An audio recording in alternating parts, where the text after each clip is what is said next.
Oi, pequenos, tudo bem? Eu sou a madrinha Bianca e hoje nós vamos resolver duas questões de geografia do vestibulinho ETEC 2025, primeiro semestre. Vamos começar com a questão 3. Há 10 mil anos, o trigo era apenas uma gramínea silvestre, confinada a uma pequena região do Oriente Médio.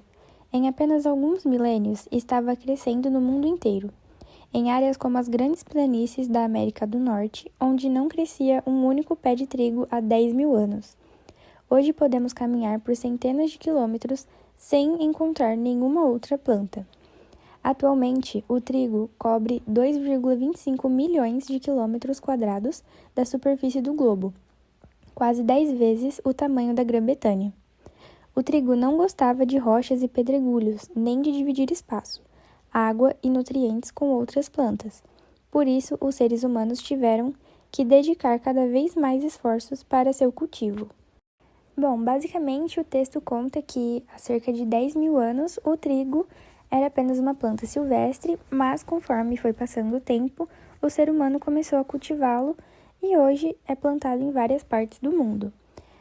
E também no texto a gente tem o termo grandes planícies. E o que são essas grandes planícies? São enormes áreas planas dos Estados Unidos e do Canadá, com solo fértil e clima favorável. Como o terreno é plano, fica muito mais fácil de usar máquinas agrícolas, como tratores e colheitadeiras, permitindo uma produção muito grande de trigo. Bom, agora nós vamos responder a questão. Sobre o cereal mencionado no texto, é correto afirmar que é: letra A, o principal produto agrícola plantado na região centro-oeste do Brasil. A primeira está errada porque o principal cultivo do centro-oeste brasileiro é a soja e não o trigo. Então essa a gente já pode descartar.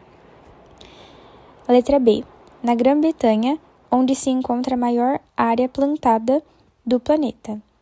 Essa também está errada porque o texto apenas compara o tamanho da área plantada com o tamanho da Grã-Bretanha.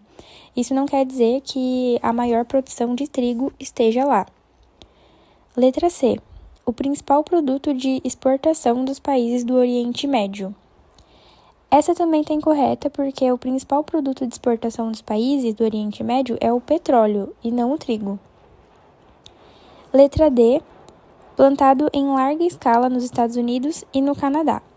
Essa sim estaria correta.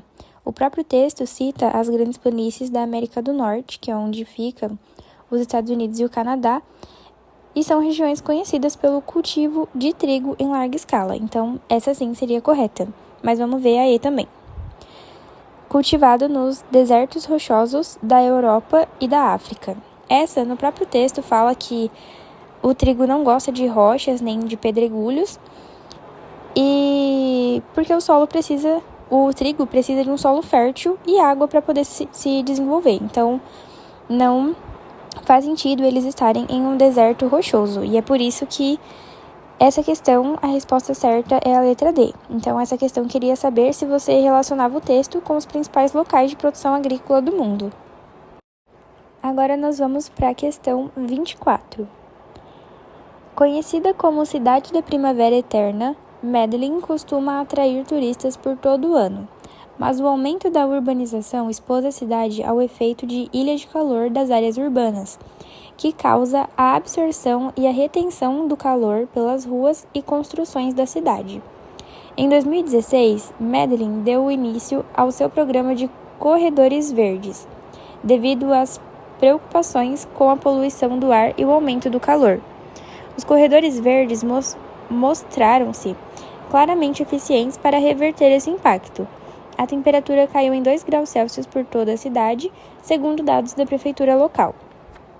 Bom, basicamente o texto fala sobre esse lugar que fica na Colômbia, que sofria com o fenômeno das ilhas de calor, e para diminuir esse problema, a cidade criou os corredores verdes, ou seja, plantou muitas árvores pelas ruas. E o que é uma ilha de calor? Vamos relembrar o que é. É um fenômeno que acontece nas cidades porque materiais como asfalto, concreto e telhados absorvem muito calor durante o dia e liberam esse calor bem lentamente. Por isso, as áreas urbanas costumam ser mais quentes do que regiões com bastante vegetação. E esses corredores verdes ajudam justamente porque as árvores fazem sombra e reduzem a quantidade de radiação solar que aquece o solo e as construções. E é por isso que plantar árvores pode diminuir a temperatura de uma cidade. Agora vamos resolver a questão. Os corredores verdes abordados no texto contribuem para a mudança no microclima de Medellín porque as árvores, primeira alternativa, aumentam a quantidade de oxigênio na atmosfera do local a ponto de modificar o clima regional. A letra A está errada porque, apesar das árvores produzirem oxigênio, isso não muda o clima da cidade dessa forma. Letra B. Absorvem parte da radiação solar, diminuindo o aquecimento do solo e das construções ao redor. É exatamente isso que eu já expliquei. As árvores vão absorver parte da radiação solar e fazer sombra. Assim, menos calor chega ao asfalto e às construções, deixando o ambiente mais fresco. Além disso, elas liberam vapor da água pelas folhas em um processo chamado evapotranspiração, que ajuda a meio que refrescar o ar. A letra C. Absorvem todo o gás carbônico na atmosfera local, eliminando completamente a poluição do ar. A letra C está errada porque nenhuma vegetação consegue absorver todo o gás carbônico da atmosfera. Letra D. Realizam o processo de fotossíntese que cria uma barreira para a absorção da energia proveniente do Sol. Letra D também está errada porque a fotossíntese é o processo que permite a planta produzir seu alimento, mas ela não cria uma barreira contra a radiação solar.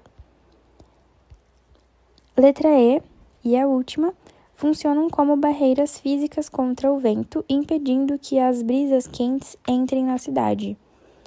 Essa também está errada porque o problema das ilhas de calor não está relacionado ao vento, mas sim ao calor acumulado pelos materiais que eu já mencionei, o asfalto, o concreto e os prédios. Por isso, a resposta correta seria a letra B. E é isso, gente. Eu espero ter ajudado vocês com essas duas questões de geografia. Qualquer dúvida, estou à disposição para responder. E é isso. Ótimos estudos!